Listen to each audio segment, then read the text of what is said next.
What's up, you guys? Welcome to Fightful. It's Sean Ross Sapp. It is August 12th, 2024. We're here to talk WWE Monday Night Raw, as well as just one of the wildest contract years ever. Every year since Denise and I have done this show, the year gets crazier and crazier and crazier. And this is, I had posted a Fightful Select update on Christmas last year. And I said, guys, the 2024 contract year is going to be even crazier. And it is. A lot of those 5-year deals that were signed when AEW started are up, both on WWE and AEW side. We're going to talk about some of that. We're going to talk about it with Denise Salcedo. You can check her out over on Instinct Culture doing her own Raw watch-alongs until the end of the year. Denise, how you doing? I'm doing pretty good, man. I got to tell you, those Raw watch-alongs are pretty fun. I was getting more people. I did them sporadically for a couple of weeks, and then people were like, bring them back. And I thought, oh, people actually enjoyed this? Okay, cool. I'll bring them back. And so I brought them back for the rest of the year, and we'll see what happens as things go by, because I don't know how this is going to work once Raw goes on Netflix. So that's why I said, like, okay, just the remainder of the year, because I don't know what the plan is or what the technicalities are once you go to Netflix and all of that type of stuff. So yeah, but anyways, Sean, you almost lost me as a co-host. Did I? Yeah, there was a giant earthquake today. Oh my God, I saw that. Wiped out, Sean. I know. I saw that. I was watching like ESPN or something, and it was a little frantic. And you didn't check up on me. I didn't get one text from you saying, hey, Denise, are you okay? Are you alive? That's not true at all. I responded to your earthquake tweet. No, you did not. You did not say, hey, Denise, are you still alive? Are you okay? Is your house still together? Listen, Denise, I would be much more concerned if you were tweeting while dead. So, I mean, that means there's like a zombie earthquake apocalypse. I was tweeting while the earthquake was going on, Sean. Yeah. It was so funny. I was crouched down. I am already I'm an earthquake survivor. I was there in Philly when the earthquake happened. I am a survivor. There was an earthquake around the time I was born out here as well. One of our rare earthquakes, but Really? It was when you were born? Not that far off from it. I think either a week before or a week after. But hey, my birthday is this month, and if you guys want to give me a wonderful gift. Oh shit, when's your birthday, Sean? August 30th. Subscribe to FightfulSelect.com, the best $5 in the business, or $54 a year in the business. Now, a reminder, in November, I think, there's going to be some weird iOS charges if you use that Apple app. Just sign up with a web browser to avoid that. But go to FightfulSelect.com. We're going to have we've got a Fightful Select exclusive Discord for All In. I will be in that live chat breaking some news as the show goes on. There's going to be some scoops, some spoilers in there. We had a bunch of news over the last week. Over the last week alone on FightfulSelect.com. If you saw this anywhere else, well, they got it from us. Randy Orton signed a new long-term deal with WWE. We confirmed Becky Lynch has not retired. This came from as close to the source as possible. We had an update on Daniel Garcia and his contract status, an AEW signing, Dynamite Kid, Tom Billington. We also had an update on Penta and Phoenix. And quite frankly, Penta telling people that he had contact with WWE already. That's very, very interesting. We had revealed that AEW, re-revealed, because we actually revealed it quite a while back and nobody picked up on it, but that AEW looks poised to run the Globe Life Field Stadium for their stadium show, inevitably. Trust me, time will be kind to us on that one. None of the aggregators picked it up? Wow. Oh, boy.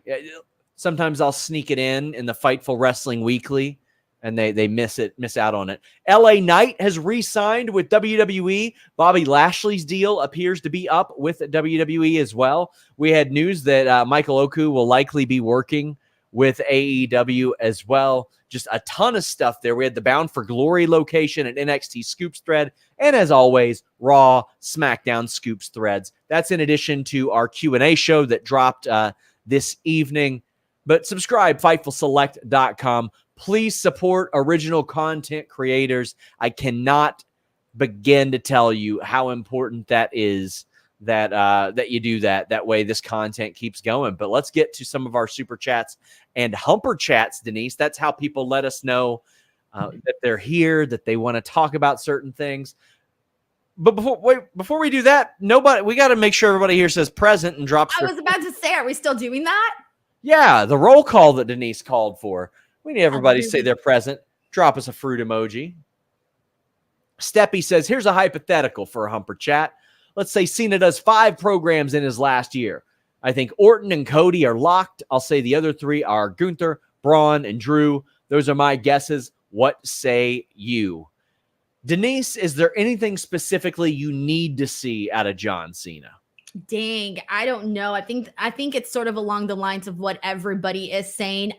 Here's the thing. I look at this and I go, damn, do I want to see him like rehash some of his older feuds and, one final goodbye, right? Or do I just want to see him wrestle a bunch of new people that I've never seen him wrestle with? And to be honest, I'm kind of good with either.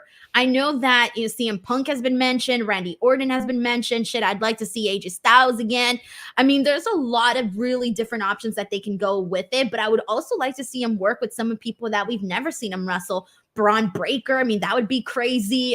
There's so many options, and we don't even know for sure how many matches he's actually having because he really just said, what did he say, like 18 to something dates or something like that? I forgot the number that he threw out there about how many dates he was doing, but that doesn't necessarily mean they're matches.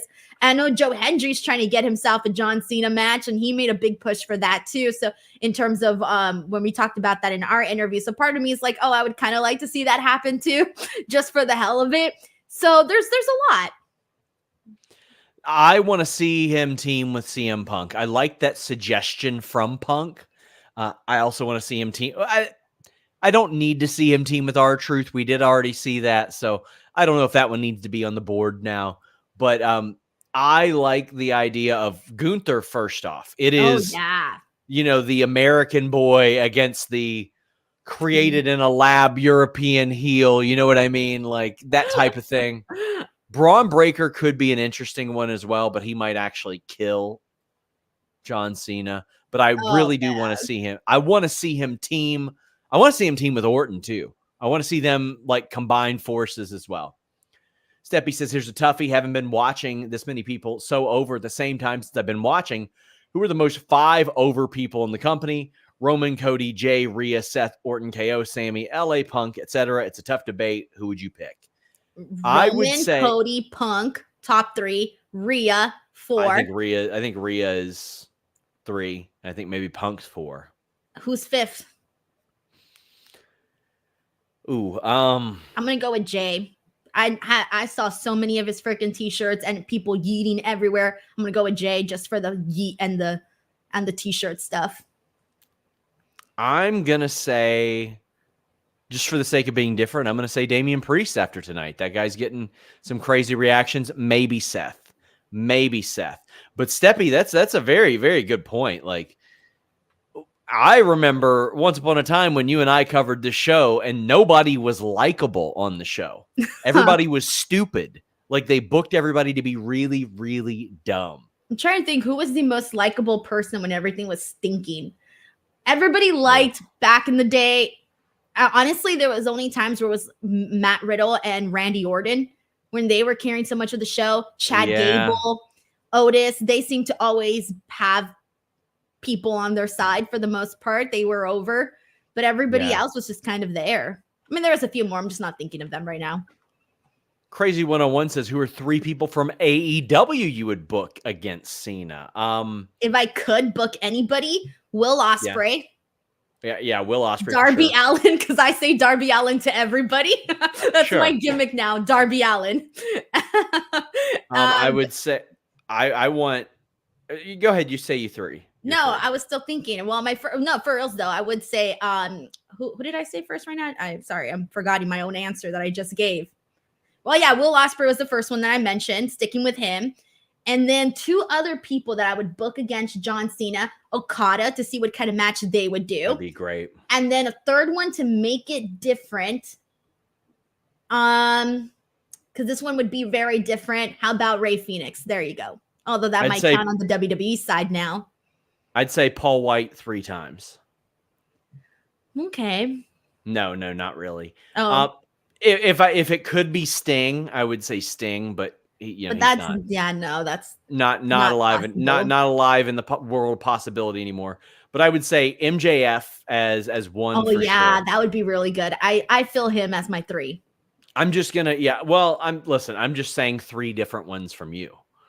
But I would say him. I honestly wouldn't mind Christian Cage again because they sort of have unfinished business from like 20 years ago. I feel like Adam Copeland's also a cheap one. That's a cheap answer, so that's not going to happen. I won't go there. I'm looking up and down their roster, and Luchasaurus. There. We're moving on. that'd be good. That'd be good. I'm just shitting. What are you talking about? Kenny Omega. I'd love to see him in Kenny Omega. I was waiting to see if you were going to say Kenny Omega. I didn't say Kenny Omega because I felt the answer was too obvious. Yeah. Apex Caliber says we need one more Cena versus Punk match.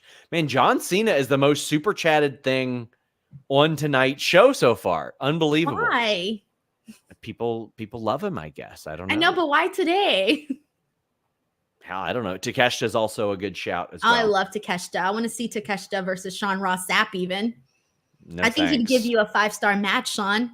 I think he'd probably beat the living shit out of me based on what I've heard. 5 stars. It would be a 5-star beatdown. K775 says, how many more matches do you see getting added to Bash at Berlin? Does Kaiser make the card? Well, considering he was on main event tonight, I doubt it. But Fightful Select did report Dragon Lee was also on the show. They have 3 matches announced right now. Cody and Kevin, Gunther and Randy, and then the mixed tag. I think they'll add 3 more matches. They seem to really like that 6-match card. What if they do Sheamus and Ludwig? That'd be cool. I'd be fine with that. I wish they would for his sake, but they seem to be very, very hit or miss with that type of thing and whether or not that they really even want to do it. So who else do you think they'd put in that? I would hope they would give Braun Breaker a match or Nia Jax because I think because you have the mixed tag match. You have no women's matches besides the mixed tag. So I would hope to see Nia Jax defend her title at Bash in Berlin. Yeah, I mean, that division needs some juice behind it, but our show will have some juice behind it. Mr. Santi Zapp joining me. Check it out, guys. WWE Bash in Berlin. We got a couple of afternoon shows coming up this month, Denise. I'm pretty excited about that. I am too. Well, I'm going to be at Bash in Berlin, so I think it'll be a different experience. Yeah, I've never been to Berlin. I did not know that. I love to travel and I love to go to places I've never been to. So I'm going to Berlin. I will be there. We'll see what the hell I get. I'm mostly going for the experience because I've never been to Berlin and I'm extending my trip. So, hey, I won't be here that raw, by the way, Sean. I won't be here because I'm going to Amsterdam. Denise is going to get high. Oh, yeah, I'm going to get high. Sean, those are definitely not my plans. My plans are to go to the Anne Frank house. That is the thing I'm going to Amsterdam for because it's a bucket list item that I've always wanted to do. So, yeah. My God. I'm excited for you. I did not know that. I'm excited too. That's great. You're going to enjoy that a lot. Listen, I just got into traveling when Fightful became a thing and really when AEW became a thing because when AEW became a thing, that sort of pushed WWE to do more junkets and press opportunities and stuff. And I didn't really travel before then. So getting to travel is sort of new for me, but traveling to a place where I don't speak the language and can't read the language, Japan would be tough for me because I don't know the alphabet either. But I think I could do Germany. I think I could be surprised in a lot of these places. There's help everywhere. Yeah. Crazy 101 says my picks versus Cena would be Will, Swerve, and Hangman. The Hangman would be a real good one too. He's always over. When do you see Ricochet debuting? Motor City Machine Gun update. I feel at the latest the Gauntlet match because FightfulSelect.com, best $5 in the business, reported that they are going to they're planning on loading that up. They want that to be something that is seen as their signature match. And I think it is their signature match. I think they found a hit with that. Motor City Machine Guns, I don't have an update. Sorry. Mark and Jacob Henry were in the crowd. Candice Michelle was in the crowd for WWE Raw. The stars are out, Denise. Seahawk was there. Caden was there. Can you believe it? So I had not seen Candice Michelle in years. I met her over 15 years ago at a PWG show. Yeah, she was there and I went up to her and asked her for a photo. I was in middle school. So, I mean, this was a really long time ago. And I feel like that's the last time I saw her because she doesn't even really make that many appearances for WWE. Like, when's the last time she was there? I don't remember. She did the 24/7 thing. I don't even remember that.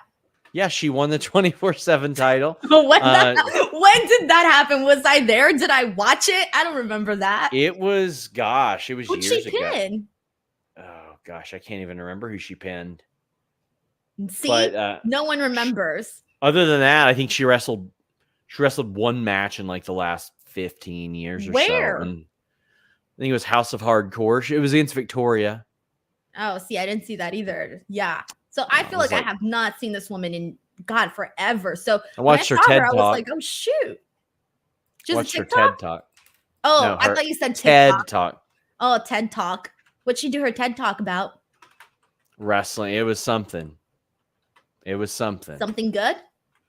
Nah. Oh. Anyway, Rhea Ripley brought it up. I'm just asking questions. Rhea Ripley opens the show. She's interrupted by Dominic and Liv, who are up in the concourse, so to speak. It got a lot of heat for Dominic. Dominic is getting those reactions, and what I love, man, I got so much shit last year when I said it's weird that they're piping in booze for Dominic because he doesn't need it, but they absolutely were. You could hear the audio track, had multiple producers confirm it to me. They're not doing that now. And it sounds so much better. It sounds just so much better because he gets the reactions. They didn't need to make it worse on TV. And now those reactions, like they match up to the crowd and him talking and not talking so much better. I didn't think the promo stuff between Rhea and Liv was like particularly good. There were some funny lines. They're like Dominic saying she gave him tendies whenever he wants and all that. But or him not going deep enough. Or him not being deep enough. That was the best part. That's the only part I remember. But it's hard to sort of come to terms like with Rhea's like, I was very proud of you for what you accomplished over the last couple of years. And I'm like, well, he didn't really accomplish anything. He was helping you guys cheat. It's tough to sort of reconcile this, right? They were dastardly heels for years, and a couple of them just got so popular that they facilitated a turn. It's hard for me to feel bad for Rhea. Like, I like Rhea. She's great. But I don't feel bad for Rhea. I do feel bad for her. As a woman, I cannot condone another woman stealing another man's.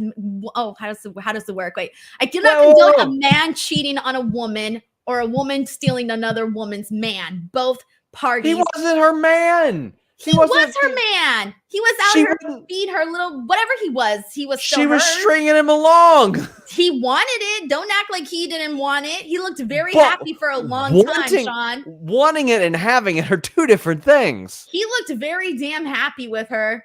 Don't act like he wasn't happy. He looked happy. I feel like he's happier now. Doesn't matter if he's happier now. The point is they screwed Rhea. So yes, I do feel bad for Rhea because Dominic was her. Whatever he was to her, he was still hers. You just don't do that. Damian Priest pops up behind them on the concourse. Huge pop and a great moment. I thought that was the highlight. But quickly, commentary made me go, what the hell are we talking about here? Because with Rhea's line, because everybody just stood there. What was Rhea's line? Sorry. I don't even remember. She said something and everybody was like, what? And then Damian Priest came out. Yeah, it wasn't great. But Michael Cole goes, Liv has nowhere to go. And I'm like, what are you talking about, nowhere to go? She's on the concourse. She can run through the crowd. She can run down by ringside. Damian Priest isn't going to hit her. She could run out the damn back door. What are we talking about here? Like, there's no way. So personally, I feel that they held back in this segment. Yeah. Because they have crossed certain lines, right? We've seen Dominic and Liv Morgan full on making out. And we've gotten some lines. For example, when Liv basically said that guys don't go for girls like Rhea Ripley, that they go for blondes like her, right? That was a line that was sort of controversial for some people. And so they've had some moments that you can say were more extreme than others. So because when you cross those lines, it's almost like that's what you want to keep getting. And when you don't get those things on a consistent basis, it can sort of fall a little flat.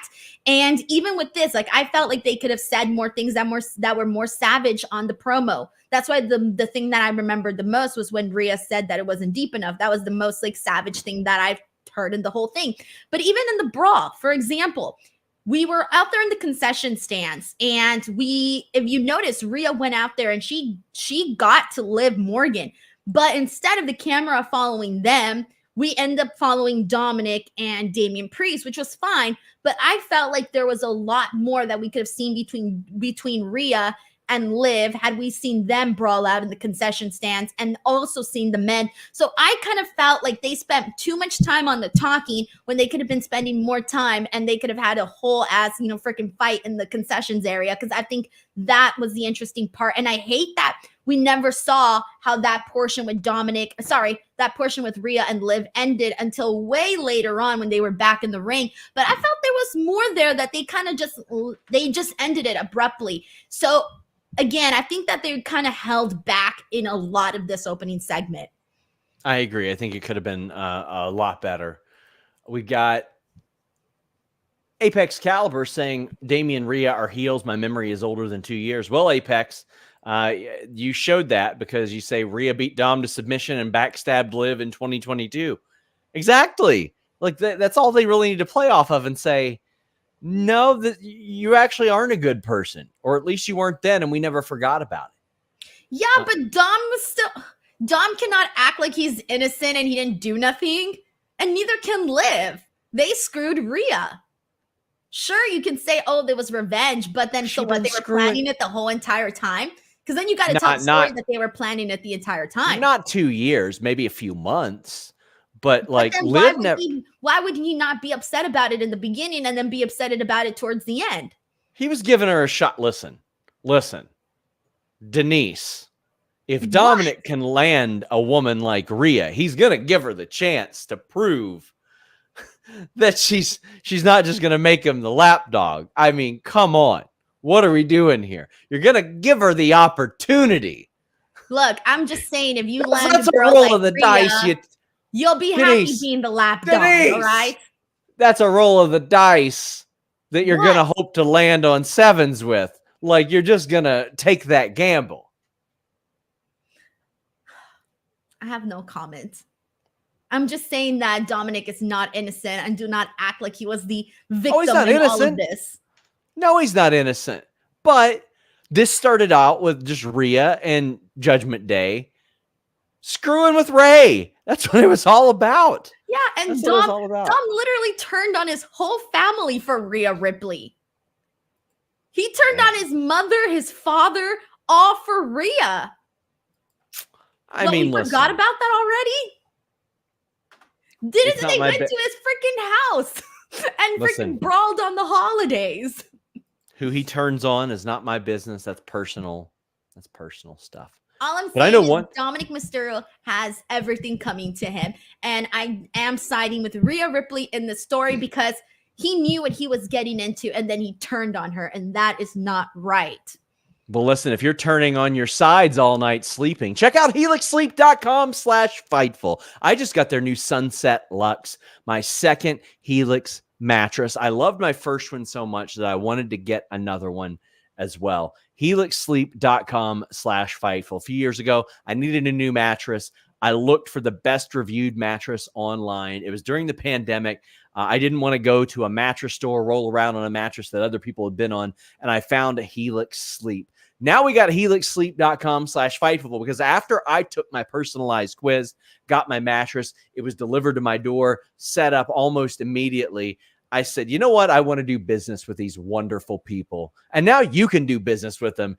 You'll be able to get 20% off at helixsleep.com. helixsleep.com/Fightful. No matter what kind of sleeper that you are, they have a mattress for you. And they offer a 100-night trial, a 10 to 15-year warranty when you try out their Helix mattress, your Helix mattress, anybody's, by God. It can be anybody's because they got these flexible payment plans, a lot of options. It comes with a 15-year manufacturer's warranty and the same 100-night trial as the rest of Helix Sleep's mattress. You can go to helixsleep.com and get their elite models. They've really harnessed years of extensive mattress expertise to bring their customers an elevated sleep experience. So you go there, you'll take their quick quiz, and then they'll match you up with the mattress that's right for you. Whether it is that you need spinal alignment, you sleep hot, you sleep cool, you need something firm, you need something soft, or in the middle, they got you covered. They've also got incredible pillows there as well. helixsleep.com/Fightful even has kids mattresses, plus size mattresses, a little bit of everything. Check them out. Bog says on my 37th straight free trial. Love Helix. Yeah. Helix Sleep is wonderful. Greatly appreciate those people. Crazy 101 says Candice pinned Kelly for the 24/7 title. Melina was the ref. Okay. Man, people remember everything out here. What? I don't remember any of this happening. Any chance California gets a Big 4 pay-per-view next year? When's the last I was about to say, when's the last time we had a pay-per-view? WrestleMania 39? I'm going to say yes, because they're going to see that new Clippers, the Intuit arena. Oh my gosh. They're going to want to go there. I'm so you should see the traffic on that freaking street, because on the same street, it's SoFi, Kia Forum, and Intuit Dome, all in the same exact freaking street, same freeway exit, everything the same. And I'm thinking to myself, so when I went to go see Taylor Swift at the SoFi Stadium, Sean, I live 20 minutes away from SoFi, okay? It took me about 3 hours to get home. And what's worse is they rerouted me further and further and further from my house because I couldn't go a certain direction because the cops block off all the streets. Yeah. Now, that was just for SoFi. What is going to happen when there's an event on all of these 3 places? I was shocked. Thinking about this. I was shocked when we did SummerSlam and they had a Cleveland Guardians game that day too. I was like, why would they do this? Oh, I noticed that for SmackDown. For SmackDown, I saw that they had a baseball game going on at the exact same time as well. And I was like, oh no, this looks very stressful. Maddie Mania says Michelle McCool was there too. I was sitting behind hard cam and I was shook to see her. I mean, it seems like we're getting highlighted more people that are there, or we're getting more people that are highlighted being there, which makes me happy. It's very good. Damian Priest ended up defeating Carlito, and afterwards, Judgment Day tried to pop up, interfere, all that stuff. JD gets choke slammed. Finn Balor barely escapes.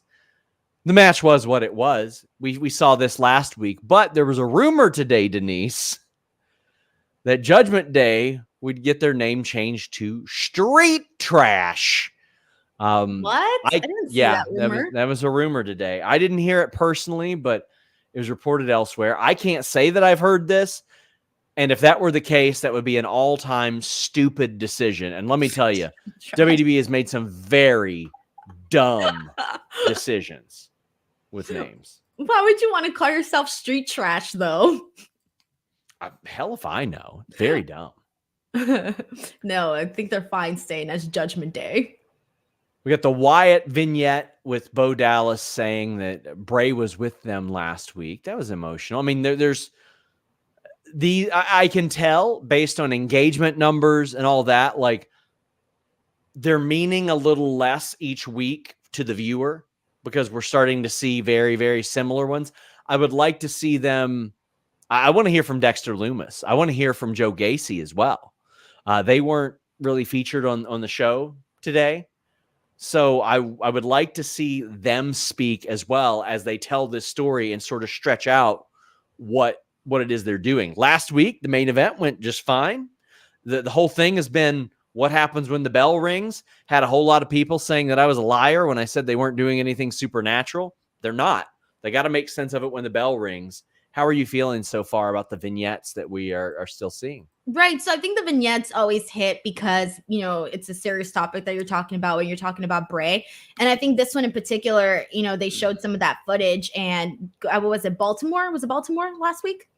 And they were talking about you know, they were talking about Baltimore being like the beginning of everything. And so I thought that kind of hit pretty nicely. But I do think that some of the vignettes do sort of feel a little bit like filler. But at the same time, that's sort of what is adding to the group, though. Like, seeing all of these videos, I think, just make them stand out from everything else that you're seeing on the show, because you're not seeing any other group get these types of videos. No one else is doing these types of videos. So it does stand out a whole lot. But I think at some point, I think you're right. I think people do want to hear from, why is Joe Gacy part of the group? Why is Dexter? What's been going on with Dexter Lumis between the last time we saw him and now? I think people like to get those stories filled in for them. So again, and sometimes it feels a little bit like filler, but then sometimes it hits really hard. You just never know what you're going to get. I will say this. I just saw a video that Kyler tweeted from the Fightful account that a fan took of Rhea Ripley chasing Liv down the the arena. Was it the rest of what we didn't see? Yes, and it was hilarious. Liv was getting it. She was, and they didn't show that. Oh my God, she was getting it. Does Liv versus Rhea end for now at Bad Blood in October? I think so. We did have Damian and Rhea versus Liv and Dom announced as well for Bash in Berlin, which I think is really, really great. But oh man, Odyssey Jones defeated Vincent Winey. They announced him as a football player from Morehead State. Some notable athletes from Morehead State: Phil Simms, who won a Super Bowl; Kenneth Fareed, who is the all-time NCAA rebounding leader, drafted by the Denver Nuggets. Do you know any other notable athletes from Morehead State University? No. Right here, Denise. You? Right here. Your boy was a Morehead State Eagle. Wait, what were you in? What sport? I was in the sport of shit posting, competitive shit posting. Wait, you didn't do any athletics while you were in college? Hell no, I didn't play yet. Like, what do you think? They don't have amateur wrestling there. They don't have anything like that. I don't know. I just figured that you would do something. No. Are you in any clubs in college? That college, no. When I was in another college, yeah. But I mean, I was there doing Convergent Media. But yeah. Sounds fancy. It was. I remember in college, I really wanted to join the Adventure Club, but I got made fun of. So I decided not to join because I got bullied for it. I told somebody that I wanted to join the Adventure Club, and they were like, only nerds join the Adventure Club. So then I got bullied out of it. And to this day, I regret not ever joining the Adventure Club because they sounded like they had a blast. Damn. I know. I guess where all the people that wanted to do combat sports, they just came to our gym. So I mean, that was the closest to anything college sport related. Was we had a catch wrestling team that pretty well served as the catch wrestling team from everywhere, an hour and a half around. But do you think we'd be friends, Sean, if we knew each other in high school or in college? I don't think so. To be honest. Let me tell you, I don't think we'd be in the same groups of people. I wasn't talking to anybody in college. I did not want to talk to anybody in college. I would drive to campus. Here's what happened. I stayed on campus for a whopping week. My roommate was up till 4 a.m. every night, like tapping away on his computer. And I said, nope, I'm just going to drive the hour back and forth every day. I didn't really care that much to do anything like that. I would go play some basketball, and that was about it. And then I would go the hell home. But what group were you in high school? Were you with the nerds, the jocks, the athletes? Who were you with? Gosh. Well, I ran track a little bit, but I wouldn't say I was with the athletes or anything like that. I mean, we don't like from where we are, we didn't really have enough people to have that. Like our school had 7 cliques. I mean, kind of, yeah, but I mean, it wasn't like to that extreme degree. Like if there were athletes, it was just there weren't like groups like that, you know. Like there would be like a the future farmers of America. But listen, those were also the white boys hitting 3-pointers on our basketball team and serving on our offensive line. So it's like, the future farmers, you know what I mean? America. Yeah, it was a thing. The FFA. Did you ever watch it? You told me you were in it. Yeah. Did you ever watch Napoleon Dynamite? Yeah. Where he's tasting the milk and stuff. He's got the FFA jacket on. Oh, that's what it is? That's what it is. Yeah. Shut up. I'm dead. I mean, I don't think that's a legit thing. I think that was Listen, this is good America. Shit. The future engagement farmers of America. There you go. That's what I was in. That's what I was in. Oh my God. But like, that's the thing. Like, you would have the farmer guys and stuff like that. But also, those were the guys that were on the offensive line for your football team as well. And shooting 3-pointers. Like, so there was too much crossover when you got like 700 people in a school. Oh, okay. Yeah. But, see, it was a little different in my school. I hung out with the skater boys. That was and the skater girls. And I didn't skate though, but that's who I hung out with. That was like my clique. I was like one of 2 people that knew how to skate in school. So like there wasn't enough cliques to do anything like that. I don't know. There was like thousands of people in my school, so I don't even know. Odyssey Jones defeated Vincent Winey, but I like that Karrion Kross came out and he was like, we all see what's going on here. Like, Kofi is replacing Big E. We see the comparisons here. And Kofi even was like, oh yeah, well, no tag team match next week. It'll be New Day. And then he made sure to say, and Odyssey Jones. And you could tell he was doing that as to not include Odyssey Jones in New Day. But you could also tell that Xavier Woods was not like on board. He's very hesitant about this. And at this point, like I think that Xavier's playing this very, very well. And I think Karrion's playing it well too. This, like, we all see what's going on here type of role. I think he's doing great. Yeah, I noticed that Xavier Wood looked very annoyed when Kofi Kingston took the mic away from him and changed sort of the plans that they had. So it got me wondering, like, oh, I guess something really is going to happen between them, because I kind of want to see them all 3 stay together and be the new happy version of the New Day. Like, that's what I want. I don't want anyone to get mad and turn on anybody. I don't want anybody to go and join with the Final Testament. I don't want any of that. I want everybody to be happy. Sorry, I don't want the New Day to break up. Wait, you think they're going to break up? No, right? I don't want them to break up though. What and go with the Final Testament? No, I think it'll be Kofi and Kofi with Odyssey as his heater, I think. Oh, okay. But that's even then, I'm still sad about it though. D-Lo Diggs says, been a hard week for me, but glad to at least celebrate 33 years around the sun in a few hours. Did you all have the Blue Ag group on your campus? Well, first off, happy birthday, D-Lo. You've been a 41-month member of our YouTube program, which thank you very much. We greatly appreciate that. I don't know what you mean, the Blue Ag group. I mean, now it's so funny that he says that, because that's what we would call the farmer. They were the ag kids, the agriculture kids.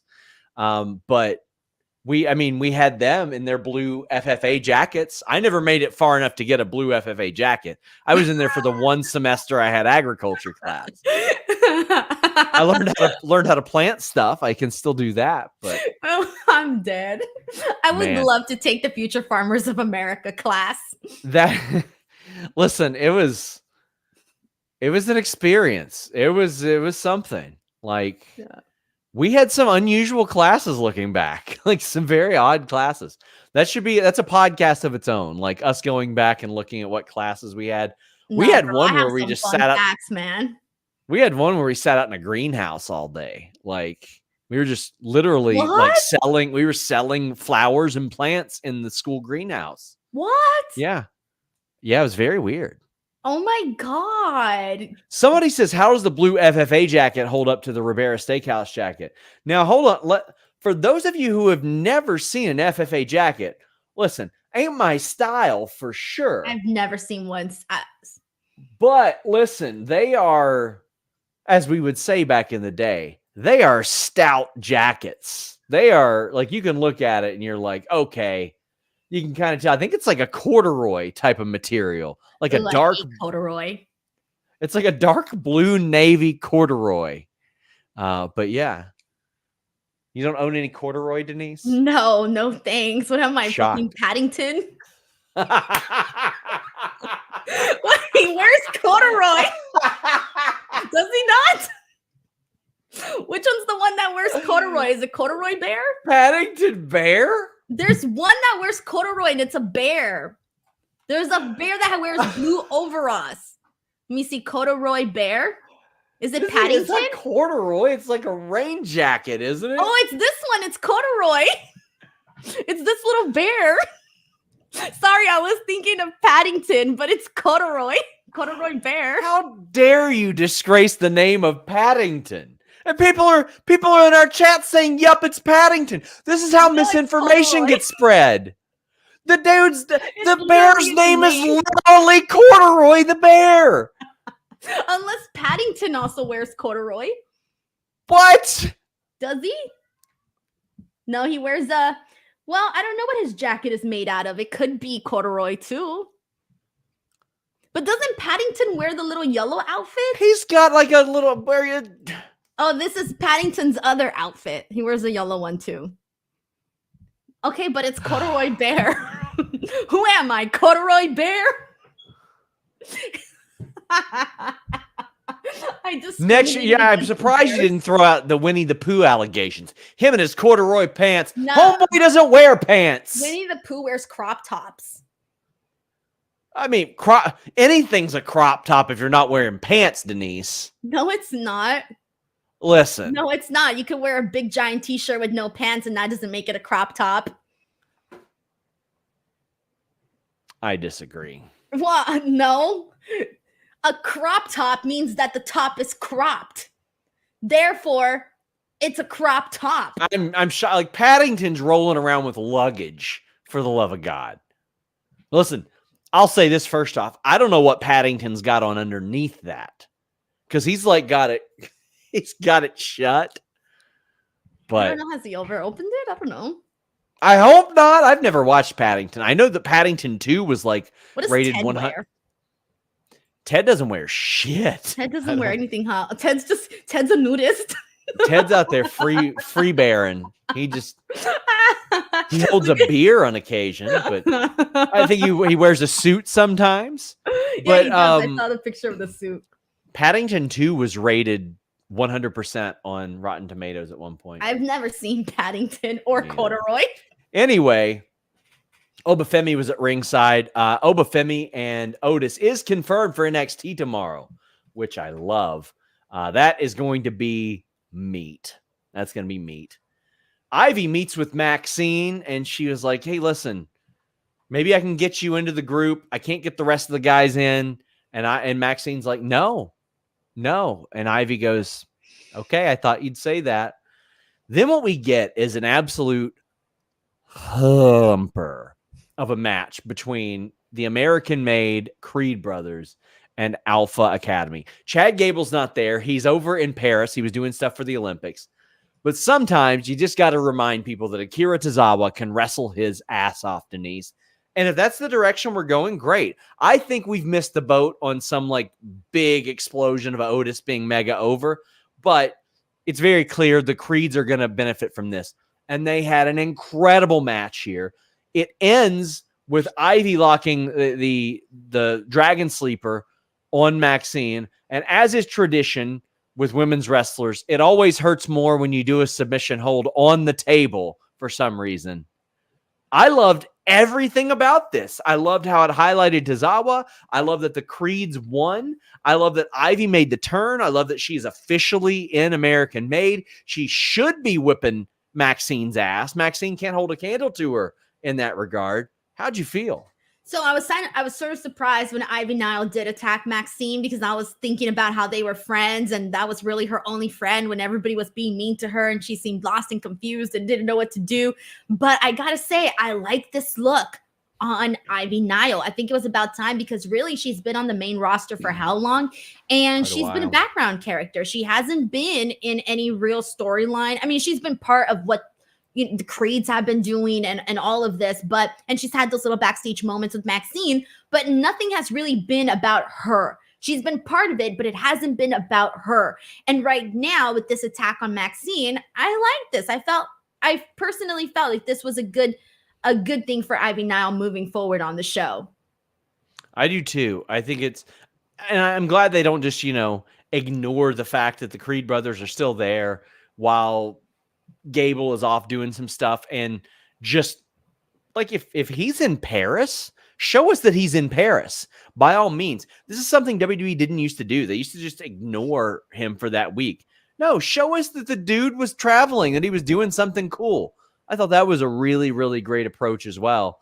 I think they should have showed him eating some baguettes or some eclairs, some macaroons. I don't think he would eat those types of things. Yeah, I know, but damn. But that's just I don't think he Paris. Would. Gosh. Crazy 101 says Anna Jay is killing it so far. Takeshita's on fire too. Takeshita is so very clearly like a guy for the future. And a lot of people forget Anna Jay was thrown right into the fire. Right into the fire. I have a Pete Dunne interview. There's a lot of things I liked about this, Denise. He said that he doesn't like Sheamus because Sheamus saddled him as his sidekick and gave him a goofy name that he hated. He said he's not Butch. He never wants to hear Butch again. And he's going to eliminate Sheamus. This is very clearly designed to get people to chant Butch at him, Denise. Ew, you think, oh yeah, because he hates it, so people are going to do it. Oh, but why? We were getting past that. I don't want them to be chanting Butch at him. But then again, the fans hate it so much that I don't know if the fans will be chanting Butch at him. But what I love about this is that Pete Dunne is technically on his revenge tour, because he's coming after Sheamus. He's pissed at Sheamus.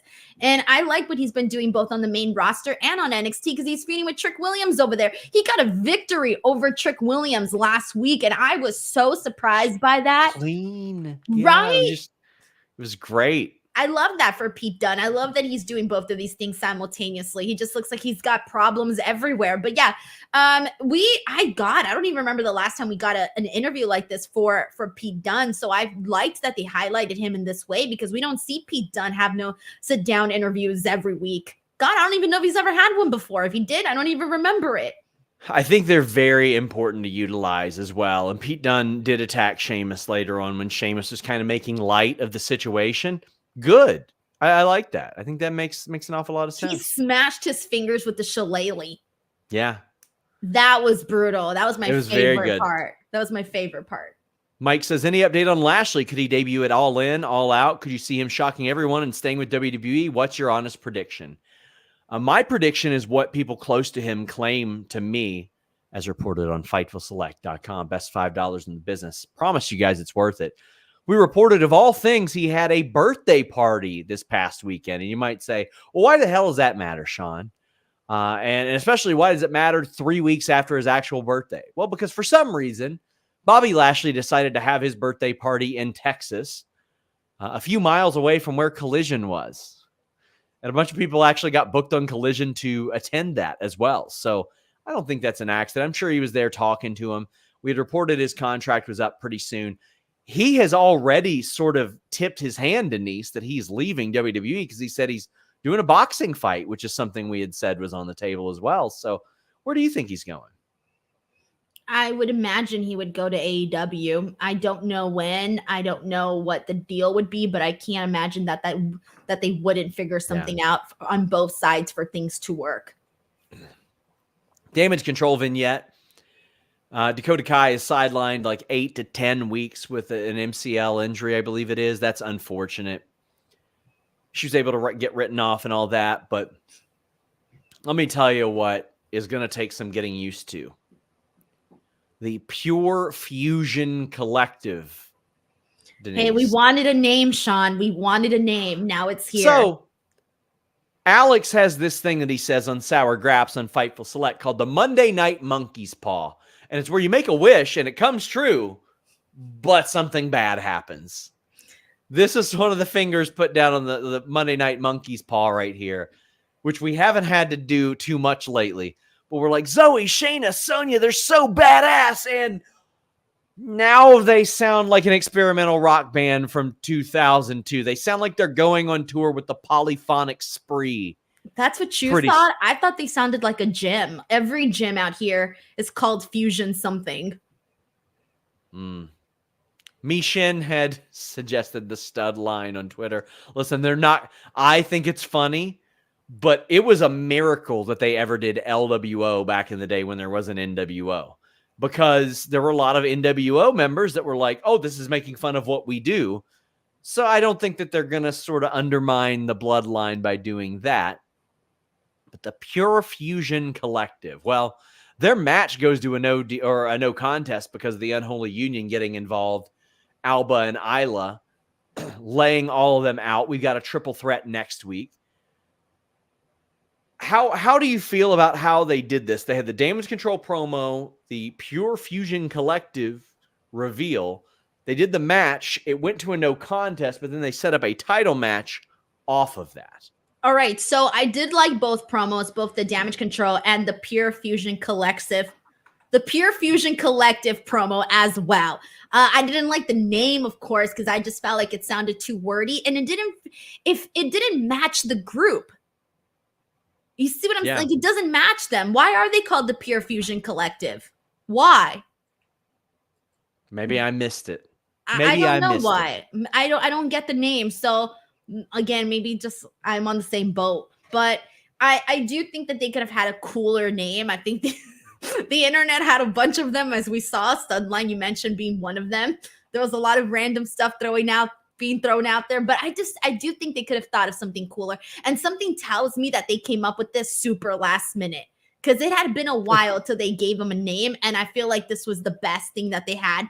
So it makes me wonder what other options they did have. But Pure Fusion Collective, again, sounds like a gym. It sounds like I would go and get my body right over some bougie place in Hollywood that charges like $350 for a membership. Does definitely seem like you get a smoothie there. Right? That's what I'm saying. You'd get yourself your workout, and then your little smoothie, and then your little towel. Have you ever been to these gyms? Do they have these kinds of gyms in Kentucky? Like these super fancy freaking gyms? Oh, yeah, they got a gym on it. Okay, they got a gym on every corner except my damn neighborhood. We can't get a 24-hour gym out here. It's driving me nuts. But yeah, they got plenty of them like that out here. But we got Tanner Hill sending a super chat. Get them in, guys. Super chats, humper chats. Cole said Rey Mysterio will be doing a Fanatic signing with a mystery partner this weekend. Could it be a possible Penta announcement? Possibly. And I'll have some more on Fightful Select on Tuesday about why. Now, I had reported last week that many thought that Penta could be in Orlando this week. Ibu of Wrestle Purist said that there are people in WWE that believe that as well. We'll see. Now, this could possibly tie into this comment that Adam Pearce made on the phone. He said, and I quote, "Yes, both of them, and I want it done by tonight." Both of them. Do you think it means Sami and Jay going to SmackDown for some reason? I missed this. When did he say this? He said this on the phone before Drew approached him. And it could people are saying it could be Motor City Machine Guns, it could be Lucha Bros, but he said, yes, both of them, and I want to make sure it's done by the end of the night. Well, considering that we didn't see anything new at the end of the night with two new people, I'm guessing he was talking about something else. I think it's more inking the deal. Oh, well, I completely missed that. Yeah. I don't know. Now I just feel clueless. I don't want to go out here and say it's going to be the Lucha Bros. That's too extreme. You should. Why? I don't want to give people false hope. Have you ever interviewed one of them? I've interviewed both of them multiple times. I wasn't sure. Come on, Sean. Keep up with the product. Listen. I got a good interview I'm working on. I'll tell you off air. I hope it's good. Is it in Spanish? It should be. In Spanish. Well, okay, I'll tell you who it is. I'd mark if you did one in Spanish. Listen, I'll tell you who it is in the private chat, and I think you would agree it would be very funny in Spanish. That would be very funny in Spanish. I think so. And what's funny is that you and I are both working on the exact same interview. Yeah, well, there you go. There you go. That person is very, very in high demand, is what I hear. I would imagine. Randy Orton promo backstage, or actually, Randy Orton was kind of walking backstage, and he came across R-Truth and Miz. R-Truth saw Miz bummed out, sad, and said, "Oh, it's okay. I got you a match with Bron." He's like, "An Intercontinental title match with Braun Breaker? Isn't he facing Sami Zayn?" And he's like, "Oh, isn't this you?" And it was Bronson Reed. Now, I like that the Miz is they kind of put over Bronson Reed, and that Miz was like, "Yeah, give me Bronson or Braun Breaker, not Bronson Reed." But Randy Orton hyped him up and was like, "No, he doesn't have a chance. He doesn't have a chance at all." But he cuts a promo. He's interrupted by Gunther. Check out our interview with Gunther here on YouTube. But Orton says that pretty soon he'll be making his permanent home Raw once he wins the world title. Talked about winning the world title 20 years ago this month. I like the heat here between Orton and Gunther. Randy ends up with the last laugh. Drew walked out, and it caused that distraction. And then CM Punk, who had claimed he wasn't there earlier in the evening, made the attack. But let's focus on the Orton-Gunther aspect of it. How'd you feel about that? So the thing that I like about Gunther is that I never know what to expect from his promos, in the sense that he always hits us with a little surprise. I feel like in the beginning, when he did that promo with the Miz a long time ago, everybody thought, "Oh, damn, Gunther's actually really good at promos." And then afterwards, he had that promo with Damian Priest. And we were all sitting here going, what the hell just happened here? Oh my God, what does it mean by street trash and all of these awful things, right? And then he does this promo with Randy Orton where he calls him a screw up, and he brings up his grandfather. He brings up his father. And I thought, oh, that is low. But that is exactly what I like from Gunther. He comes across as a person who is on such a high horse. He looks down on you. He seems like the kind of person that will preach at you for being wrong, and he would tell you how his morals are better than yours. And I love that. I love that about Gunther, because when, for example, when he called Damian Priest street trash, I believe him, that he believes that he truly is street trash. When he said that Randy Orton was a screw up, I truly believe that that's what Gunther felt like. There was one thing that I thought kind of made Gunther look a little silly, was when he said that Randy Orton was super predictable. And I thought, yeah, everyone knows he's going to hit his RKO out of nowhere. That's probably the most predictable thing about Randy Orton. And in the end, he got an RKO out of nowhere, and freaking Gunther didn't see it coming. So I kind of felt like he ended up screwing himself, stepping on his own toes in regards to him saying Randy Orton was predictable, and then didn't predict the most predictable Randy Orton thing ever. So that was the only portion of it I didn't like. But of course, Randy Orton did have to get the upper hand here in this segment. So whatever, I'll look past it. But that's what I was thinking about during this whole Gunther Randy Orton stuff.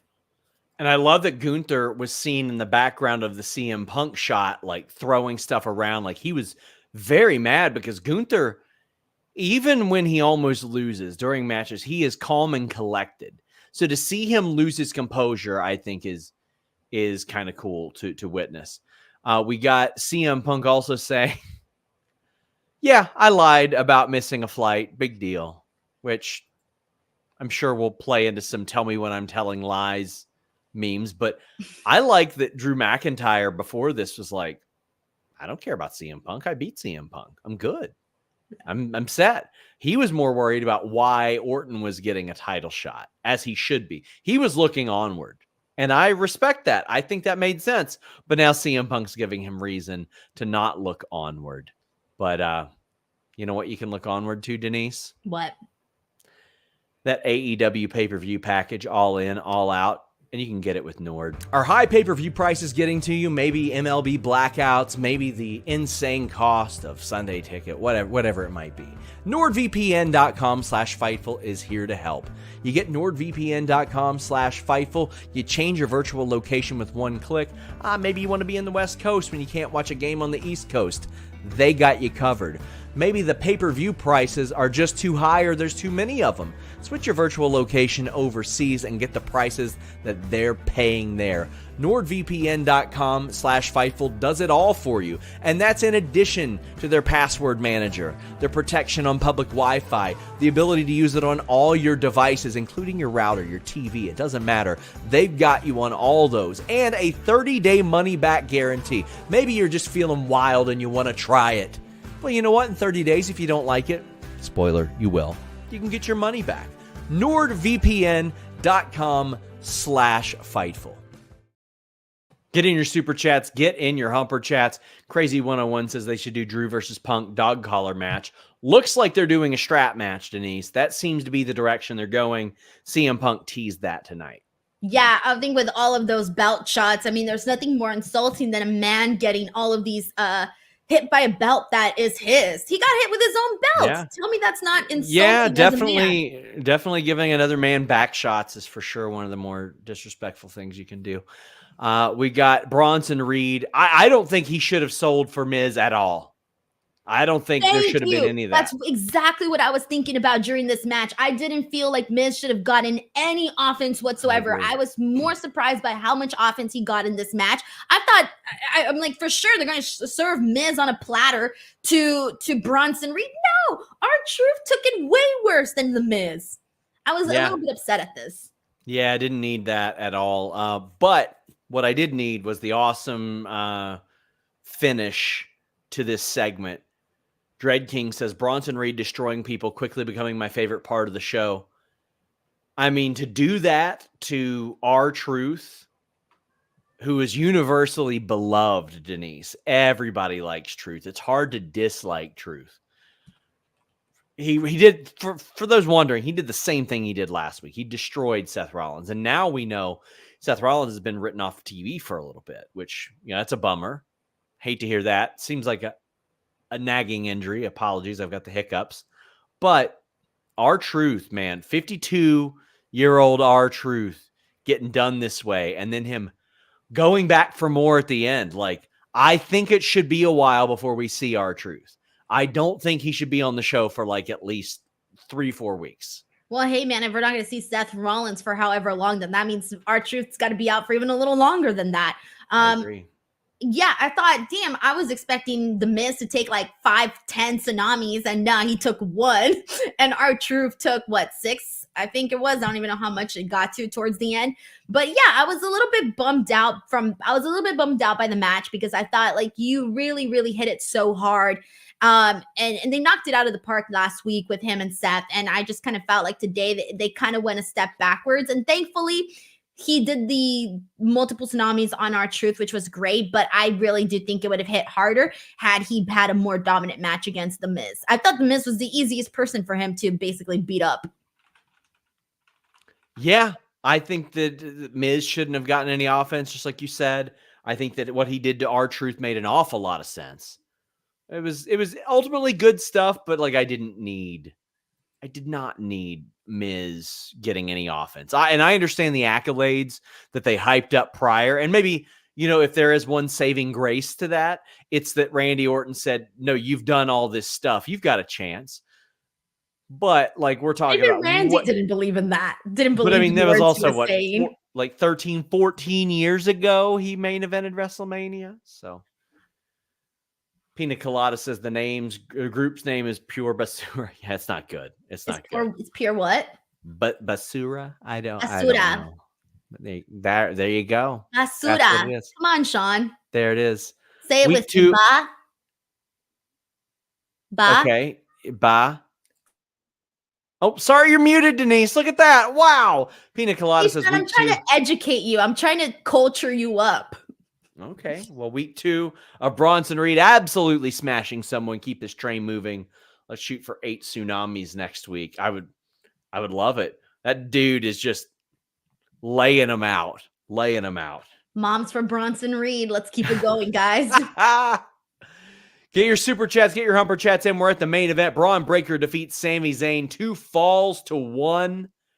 This has been an outstanding feud that has played out largely on WWE Raw. Braun Breaker wrestling the type of guy he needs to be wrestling. Sami Zayn, a ring general, someone who, Braun Breaker doesn't need to be held by the hand. The dude is a natural. And hey, how about this?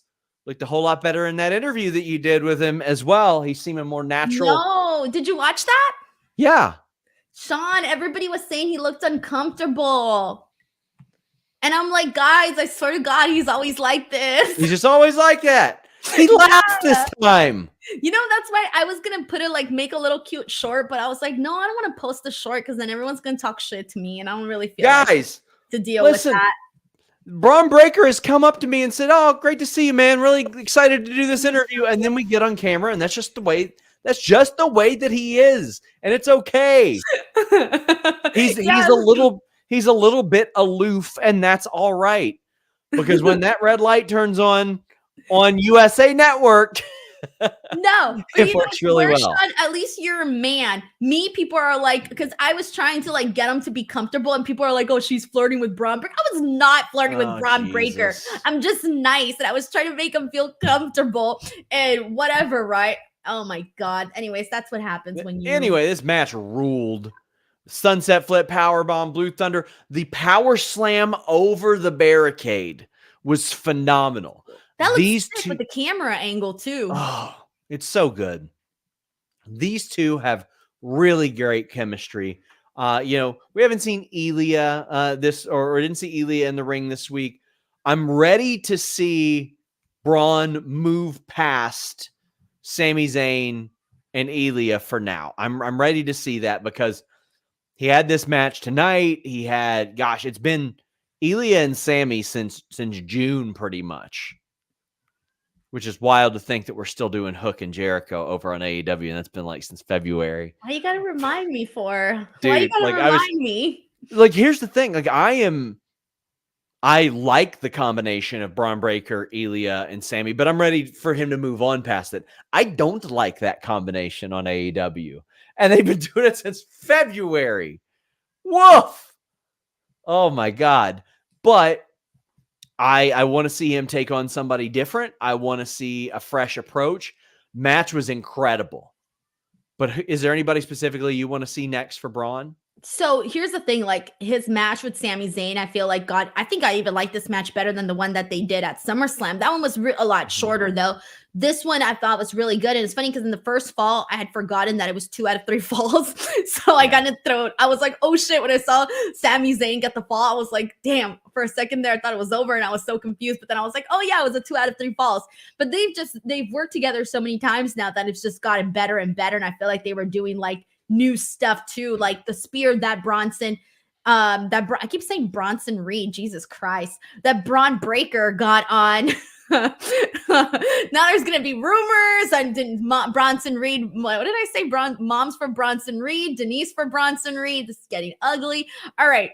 All I want to say here is that Bron Breakker getting that spear on Sami freaking Zayn was pretty cool because he had been coming off the top rope and then the timing of that was pretty spectacular. So I felt like they nailed it. Like they really were trying like different things here and there in this match, especially with that moment off on the barricade. I thought that was cool too. So yeah, this was a fine match, man. This was a good main event. And there was one thing I was going to mention to you too, that if you've noticed that the last couple of weeks, at least 2 weeks for sure now, this week and one more week before that for sure, where we've closed out with Bron Breakker being the last image that you see on Monday Night Raw. And that just tells me that they're really, going to make him that guy. He's going to be that guy. Going to be a lot of Raws like that. The yes. Roman Reigns, Bron Breakker spear off is going to feed some families here.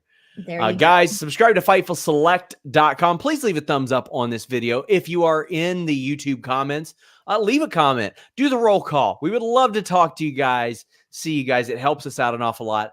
FightfulSelect.com this week. We got even more contract news for you. We are on top of that. There has been no outlet better in the history of wrestling reporting contract news than Fightful Select. Jump on board. Plus, we got that Discord. On All In Day, I am going to scoot over there into that Discord, that AEW All In chat, drop some spoilers over there, some scoops, all kinds of news. Tony Khan's teasing big announcements. I think one of them is going to make Fightful look pretty doggone good based on some recent reporting. But Denise, tell the people what you got. All right, 2 things. YouTube.com/Denise Salcedo. Constantly posting content on there, guys. Go check it out. It would really mean a whole lot to me. And then Instagram. I've been growing my Instagram page. If you guys haven't checked me out there, @_Denise Salcedo. TikTok recently kicked me out of their creators program, so I'm a little salty about that. So if you guys can show some support on my Instagram content, because yeah, TikTok did me dirty. So hey, so go to Instagram at _ Denise Salcedo. Support original creators on Twitter as well. Like, listen, I understand I'm the guy that asks you for $5 all the time, but listen, if you ain't offering an original thought or something, just retweet the original tweet from the person who reported it, or quote tweet it and share your thoughts or something like that. Because trust me, if TikTok's getting tired of paying people, Elon Musk is going to get very tired of paying people, especially after the frustrating night that he had doing an interview with a presidential candidate, and it's still getting out trended on Twitter by a run-of-the-mill WWE Monday Night Raw. Go figure. Tom Brady. Today? Yes, exactly. I was going to say that happened already because I saw the announcement, but I didn't know when it was. How do you feel about NXT guys in the N1? I'm glad they're doing it. It makes sense for them to get that type of experience that they otherwise wouldn't get. I think it's a very, very good idea. Do you think Julia wrestles at No Mercy? I'll say yes, but I don't have any information indicating that she will. And who will a TNA person face Oba tomorrow? Fightful Select reported Josh Alexander is supposed to come in at some point, but they announced Otis versus Oba. Now, unless they do a thing where Josh Alexander takes him out, I think they'll still do this match after building it up on Raw. But I think eventually Josh Alexander is over there doing that. Guys, thank you all so much. Until next time, we're out.